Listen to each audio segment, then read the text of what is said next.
vais dire je vais à l'école. I'm going to school également, je vais à l'école. Tout dépend du contexte.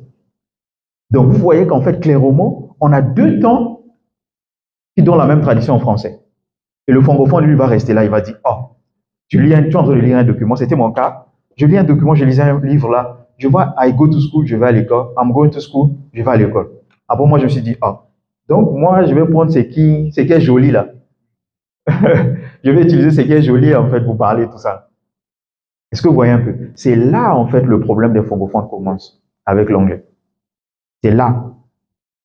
Être en mesure de faire la nuance entre les temps verbaux. C'est là le grand problème. Je vous assure qu'on vous surmontez, when you overcome this challenge. Je pense que les autres, en fait, parties de la langue ne seront pas vraiment aussi complexes que ça. C'est là. Moi, je dirais, s'il y a vraiment une partie qui semble être complexe pour les francophones, c'est là. Et même là, quand on vous explique, c'est facile. Là, vous avez compris, n'est-ce pas? Maintenant, pour maintenant mettre ça en pratique, c'est là.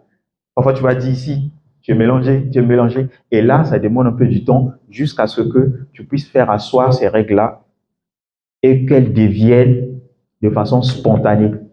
Tu commences à utiliser ça de façon spontanée. C'est là maintenant le grand challenge. Et c'est là intervient ce qu'on appelle la pratique. Practice makes perfect. C'est de là que ça intervient.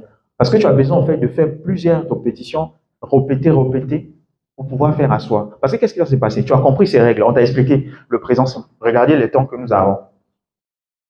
Bon, déjà ici, on va parler en fait comment dirais-je, des verbes.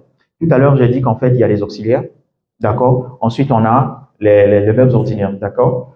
Au niveau normalement des auxiliaires, bon, on va trouver les verbes modaux, hein?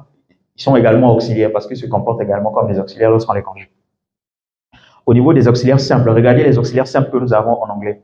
On a to have, to be, to do. Ça, ce sont les auxiliaires simples. C'est quoi un auxiliaire? Un auxiliaire, c'est un verbe qui aide un autre verbe de se mettre à un temps composé ou encore un temps donné. Donc, les auxiliaires simples ici, on les appelle les auxiliaires parce que vous allez voir, on va beaucoup les utiliser pour former les temps composés. Parce que lorsqu'on va voir les temps, on a ce qu'on appelle les temps simples en anglais. Ensuite, il y a les temps composés. D'accord? To do, lui, pourquoi on l'appelle auxiliaire? Généralement, vous n'allez pas trop le voir en train de former un temps composé. Mais lui, il va aider les verbes ordinaires à se mettre à la forme négative, interrogative et interronégative. Voilà pourquoi on l'appelle auxiliaire. Parce que les verbes ordinaires eux-mêmes ne peuvent pas se mettre à la forme négative. On prétend tout simplement not. On doit faire appel à l'auxiliaire to do. Je ne parle pas I do not speak. Et non, I speak not. Non.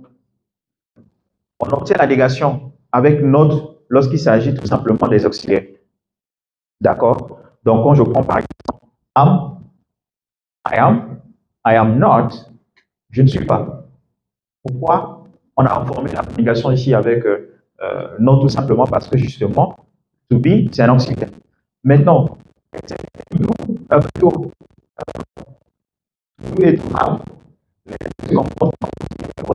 parce que le tout, on a besoin de tout également. Donc, si je dis je ne fais pas, je dirais I do not do. Ou encore I don't do, c'est ce qu'on appelle la forme contractée, la forme réduite, d'accord? Et c'est la forme que vous allez beaucoup plus écouter en fait. J'espère que je suis dans le temps. Jacob. Ah, ok. Donc, j'ai dit qu'il y a les autres, il y a les verbes, les auxiliaires. Voilà, il y a les auxiliaires modaux. Les auxiliaires modaux, les voici. En A4, ils sont au total 7. En A4, mais must, will, could, would, should.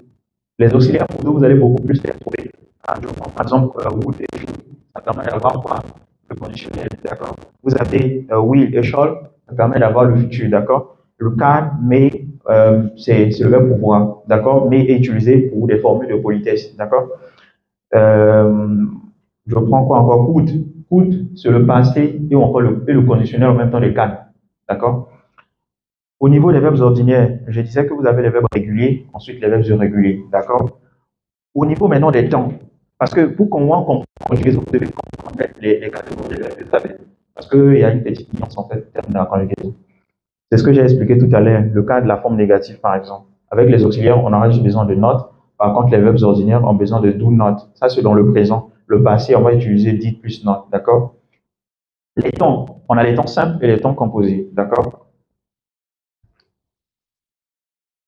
On va parler des temps